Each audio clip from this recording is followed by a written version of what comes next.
વસંત પંચમી. સનાતન ધર્મમાં દરેક તહેવારનું પોતાનું વિશેષ આધ્યાત્મિક અને સાંસ્કૃતિક મહત્ત્વ છે. આ પવિત્ર તહેવારોમાંનો એક વસંત પંચમી છે, જે જ્ઞાન, શિક્ષણ, કલા અને સંગીતની પ્રમુખ દેવી સરસ્વતીને સમર્પિત છે. આ તહેવાર ફક્ત ધાર્મિક શ્રદ્ધા સાથે સંકળાયેલો નથી, પણ પ્રકૃતિમાં નવા જીવન અને આનંદનું પણ પ્રતીક છે. વસંત પંચમી 2026 ક્યારે છે? કેલેન્ડર મુજબ વસંત પંચમી દર વર્ષે માઘ મહિનાના શુક્લ પક્ષ વત્તા તબક્કાના 5મા દિવસે ઉજવવામાં આવે છે. 2026માં આ પવિત્ર તહેવાર 23 જાન્યુઆરી શુક્રવારના રોજ ભક્તિ અને આનંદ સાથે ઉજવવામાં આવે છે. વસંત પંચમીનું ધાર્મિક અને પૌરાણિક મહત્ત્વ. ધાર્મિક માન્યતાઓ અનુસાર, બ્રહ્માંડની રચના પછી જ્યારે ચારે બાજુ મૌન અને જડતા હતી, ત્યારે ભગવાન બ્રહ્માએ બ્રહ્માંડમાં ચેતના, ધ્વનિ અને જ્ઞાનનો સંચાર કરવા માટે તેમના કમંડલુમાંથી પાણી છાંટ્યું હતું. તે દિવ્ય ક્ષણમાં દેવી સરસ્વતી સફેદ વસ્ત્રમાં શણગારેલી, હાથમાં વીણા પકડીને પ્રગટ થઈ. આ કારણોસર વસંત પંચમીને દેવી સરસ્વતીના પ્રગટ થવાનો દિવસ માનવામાં આવે છે. આ દિવસ જ્ઞાન, શાણપણ, વિવેક, વાણી અને સર્જનાત્મક શક્તિની પૂજા કરવાનો એક ખાસ પ્રસંગ છે.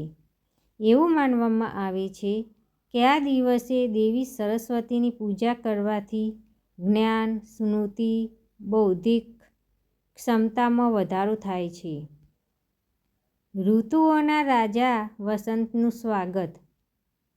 વસંત પંચમી પણ વસંતના આગમનની ઉજવણી કરે છે. કઠોર શિયાળા પછી જ્યારે પ્રકૃતિ નવા જીવનથી ભરેલી હોય છે, ત્યારે ખેતરોમાં પીળા સરસવના ફૂલો ખીલે છે, વૃક્ષો પર નવી કળીઓ ફૂટે છે અને વાતાવરણ આનંદથી ભરાઈ જાય છે. વસંત આવે છે. શાસ્ત્રોમાં વસંતને ઋતુરાજ કહેવામાં આવે છે, જેનો અર્થ બધી ઋતુઓમાં શ્રેષ્ઠ થાય છે. આ ઋતુને આનંદ, ઉર્જા, પ્રેમ અને સુંદરતાનું પ્રતીક માનવામાં આવે છે. વસંત પંચમી આ આનંદમય ઋતુને આવકારવા માટેનો તહેવાર છે. વસંત પંચમીનું આધ્યાત્મિક અને સાંસ્કૃતિક મહત્ત્વ. વસંત પંચમી પર પીળો રંગ ખાસ મહત્ત્વ ધરાવે છે.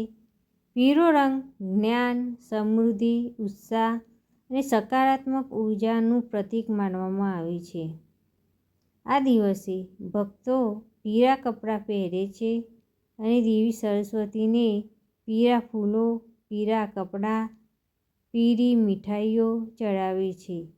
આ તહેવાર વિદ્યાર્થીઓ, શિક્ષકો, કલાકારો, શિક્ષકો અને સંગીતકારો માટે ખાસ મહત્વપૂર્ણ છે. આ દિવસે કરવામાં આવતી ધ્યાન અને પૂજા જ્ઞાન પ્રાપ્તિમાં આવતા અવરોધોને દૂર કરે છે. શિક્ષણ અને શિક્ષણનો શુભ દિવસ. શિક્ષણની શરૂઆત માટે વસંત પંચમી ખૂબ જ શુભ માનવામાં આવે છે.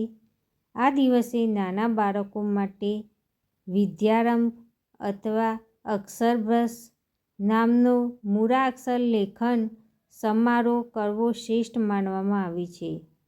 એવું માનવામાં આવે છે કે વસંત પંચમીના દિવસે શિક્ષણ શરૂ કરવાથી બાળક બુદ્ધિશાળી, સંસ્કારી અને જ્ઞાની બને છે.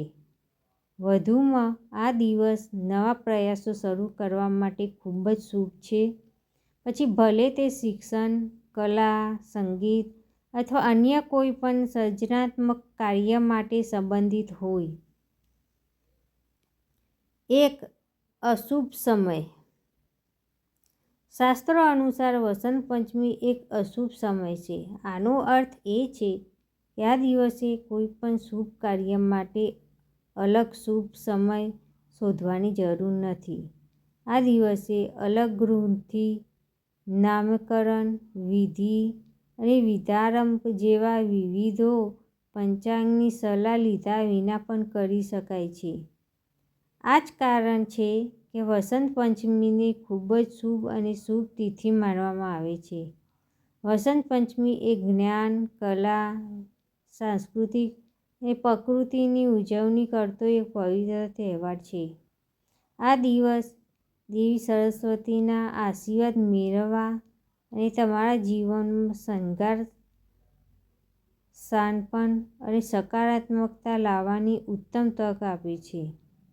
વસંત પંચમી માત્ર ઋતુ પરિવર્તન જ નથી, પણ આધ્યાત્મિક જાગૃતિ અને સર્જનાત્મક ઉર્જાના નવીકરણનું પણ પ્રતીક છે. આ વસંત પંચમી દેવી સરસ્વતીની પૂજા કરો અને તમારા જીવનને જ્ઞાન, સાંસ્કૃતિક અને આનંદથી પ્રકાશિત કરો.